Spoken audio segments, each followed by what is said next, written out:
Everybody, Joel Logan with a Hole in the Ground Terrain, and I'm really excited to do this video today. Been working on this for a week or so. Today we're going to do a review of the Fat Dragon Games Sea Dragons Medieval Sailing Ship Set. Hopefully I said all that right. This is a great model. We're going to start out, and hopefully you see some pictures behind me. I'm going to talk a little bit about the set, what's good about it, what's bad. Then we're going to film up close a completed model. Then we'll do a little slideshow at the end. First of all, let's talk about the price. This is only $9.99. It's a normal price. Right now it's $7.99, but usually you can catch these sets on sale. Tom Tullis, the owner of Fat Dragon Games, will run sales at different times, so you can catch it on sale. It's very well reasonably priced. But what the model is specifically, Tom Tullis designed this to be a COG, C-O-G, a type of medieval sailing ship. The way he designed it, this fits very well into a fantasy setting. Originally, he came out with a set called the Medieval Sailing Ship. And this set is essentially the same set, but it's really dressed up. He went into a lot more detail, made it look a whole lot prettier and ornate. The features of it are, and we'll go into this as we film the model too, it's 28 millimeters scale, has a removable main deck revealing a detailed interior, which we'll show you, has a boarding plank. I haven't figured out how to put the boarding plank together. I'll talk about that in a minute. Different cargo pieces you can put together. Has a raised sail and a lowered sail, and we'll go through all the sails. That's pretty neat. Has an anchor on it, and there's different optional color schemes and weathering details, and I went with the main color on it, and I also put some of the optional wave skirting on it, which I'll show you. And it comes with some really cool water tiles to put it on. I'll show you that. And the stern castle, which is kind of like the captain's quarters, for lack of better words, it has a removable roof and interior, so you can get into that as well. So I told you this was a COG. Now overall, as far as printing it, this is actually a pretty large set, guys. Just the ship itself, I believe, is around 26 pieces of paper you'll have to print out. The water comes in two sets. One has the waves around it, and the other is just a sea to set it on. So the water, it's eight tiles either way you go. So that's a total of 16 on top of the regular 26. So this is a very large model. What I like about it is all the detail. It's great for doing anything in a ship. I know if you're like me, since a child, you probably always loved putting together ship models. I had a Playmobil ship that my kids now play with. They used to play with when I was real little, that I thought was pretty neat. But anyway, it's a ship. It looks really great. When we film the model, I'll show you all the cool details. My only gripe about this set is because it was built on a previous set, the instructions are kind of, I don't know how to say, just kind of, I think it assumes that you already own the medieval sailing ship set, which I don't, and it reuses some of the instructions, but there's a few spots in there that are kind of vague, like the boarding plank, for instance. It never shows it in the instructions anywhere how to put it together, so I might have to post it on the forums and get some guys to help me with that. But instructions are a little vague in places. Main gripe is it assumes you have the medieval sailing ship. It is a fairly complex model to put together compared to some of the other sets. The only set I would say that I've put together that was a little bit more difficult than this is the Ultimate Dice Tower 2, which is the one we filmed with the dragon on top. So it's definitely not an introductory model. I definitely had some boo-boos and mix-ups that hopefully I'll show you some things I messed up on. But that's my only complaints. Besides that, it's really detailed. So let's move on and film the actual model. Alright everybody, wanted to film a completed model here. And gosh, I don't know where to start. There's so much to show you here. This is a foam core board. The recommended size, I think, 20 by 30. So what I chose to do was I did the board that shows the ships moving. Let me move it here to show you what I mean. I got this thing heavy, filled with stuff. But here you can see the board I placed it on. You can see the motion of the water showing the ship moving like it's out on the ocean.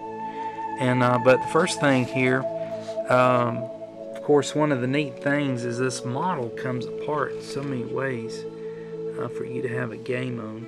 But let's start here with the sails. That's one of the first things I want to show you.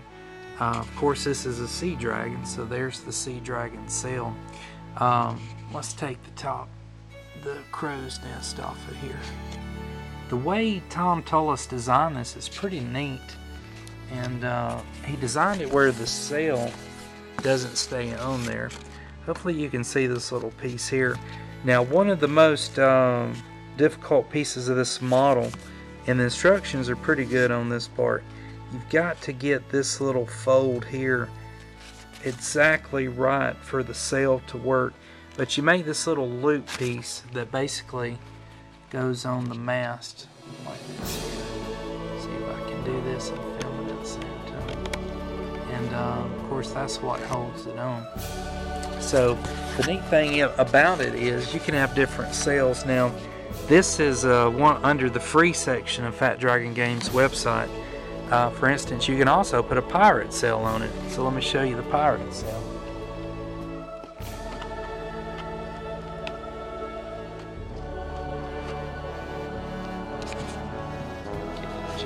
Here, guys. And you can also customize sails, so you can see how easy I swapped out a sail. Voila, instant pirate ship. The other thing Tom designed, which is really neat, let me show you this. I can get the crow's nest back off. He designed a piece for when the ship's maybe at docks or in port, when the sail's raised here. So you can also put this on.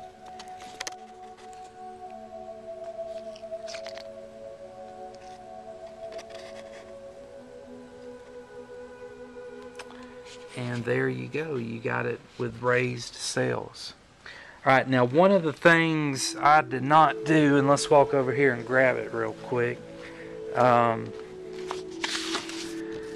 is the rigging for the masts. The way this works is Tom wants you to use transparency film and print this out clear, you know, like you used to have on overhead projectors many years ago, to print it out on that. And the rigging is supposed to glue from here to here, then have a little piece around it. I have not been had any time to go to the store or locate any transparency film. And what he recommends is just to leave it off if you don't have any. So this model would actually look even better with some of the rigging here. And I may make some of this out of some twine, or I'm not sure, but just wanted to make sure I told you that.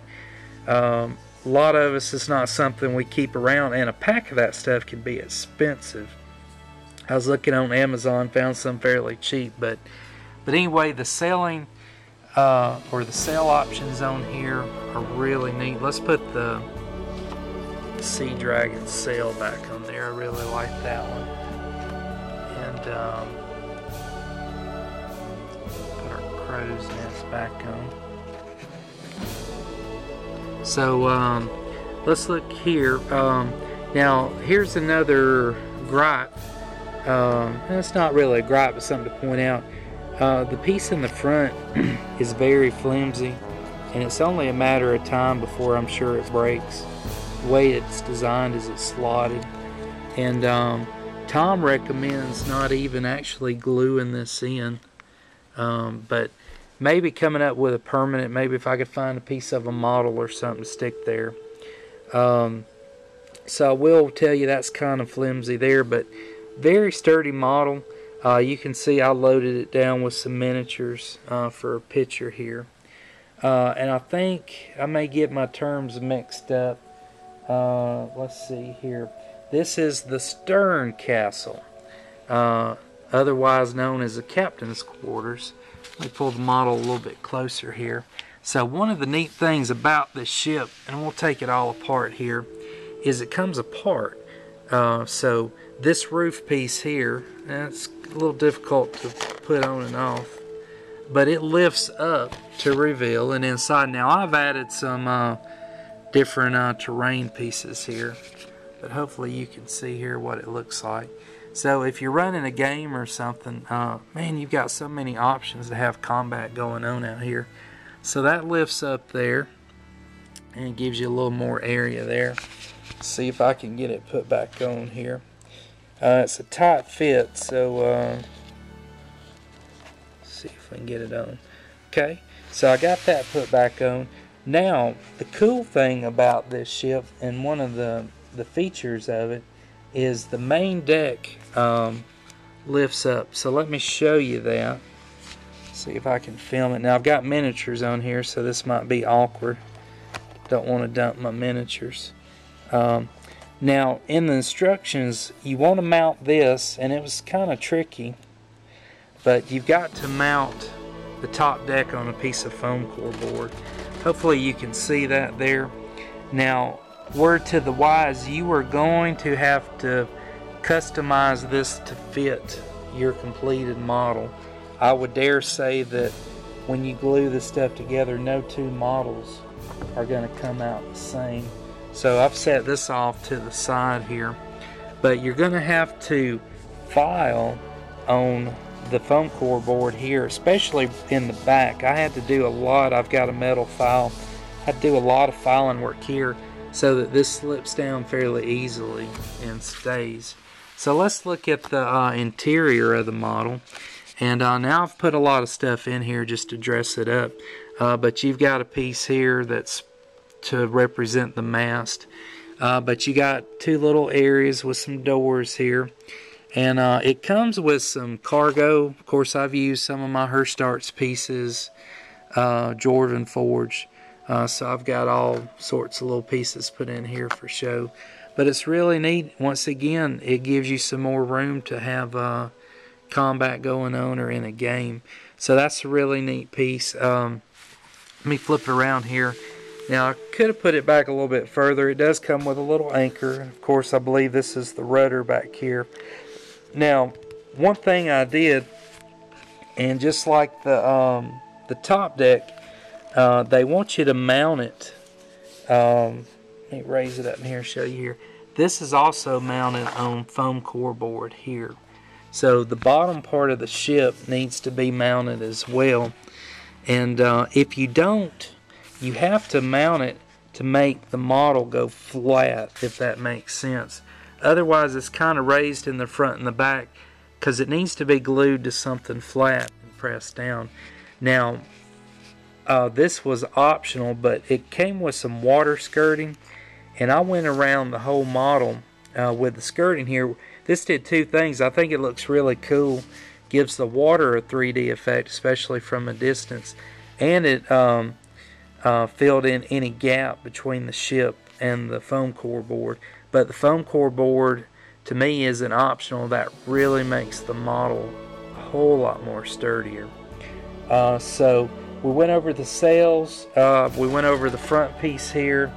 And once again, back here, really had to do a lot of work to get that foam core to have a snug fit.